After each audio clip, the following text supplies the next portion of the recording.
घाड़ा छपनी सनवा के बहिनी सिरहनवा ले सूती ह सिरहनवा ले सूती ह भोरे भीनु सरवा के बहिनी मोहरवा मारेला सीखिया मोहरवा मारेला सीखिया एक फोनवा करला पचाची भेजी देथुन गाड़िया जी भेजी देथुन गाड़िया सैदा पाना चैतरा से चाची सुमन देवी के जीताइया सुमन देवी के जीताइया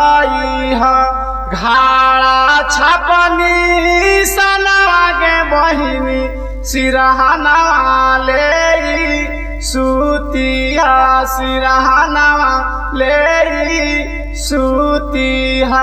बतिया पर ध्यान दो चाची, सुन लहू ना।